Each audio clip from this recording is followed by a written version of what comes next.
لفران جلاب فتنة bakka seentan hin qabdan fakkeenyaaf Tigree ilaala waan hojjetanii saammatanii lurratti garagaranii ciratanii kutatanii ummata isaanitti garagaranii liqimsuu biyyatti galan Isreechatti galu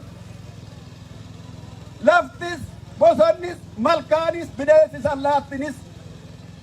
isiniif diina waan gaarii hin hojjanne Oromoo lafarraan fixna Minilikuu hin dadhabe jaarraa 21ffaa keessa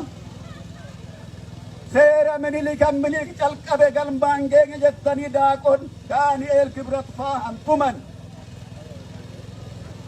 Jeneraal Kaasayee Camadaa faa adda dha'i jedhanii hantu seera tuman kun isin hin baasu ummanni Oromoo du'an sodaatu amma bilisummaa isaatii wareeggameet akka galaanaa isinirra garagaree isin haxaa harka kennadha haa ta'uuti yaa Oromoo baga waaqni wallu agarsiise fayyaa nu haa kennu an qabsaa'u qabsoosa haa milkeessu an daldalatu daldala isaa bu'aa haa argatu an karaa deemu nagaan haa galu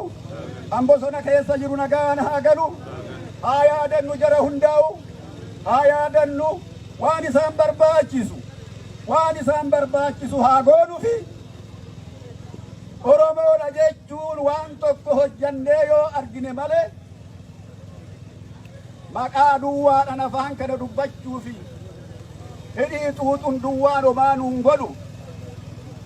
warra falmaa jiru haa yaadannu ormi maalin bilisa baye kana haa yaadannu amma yoo walitti himne malee wanti sodaannu hin jiru sodaannus ummanni keenya du'a jalaa hin ba'u waan barbaachisu ummata keenya haa gargaarru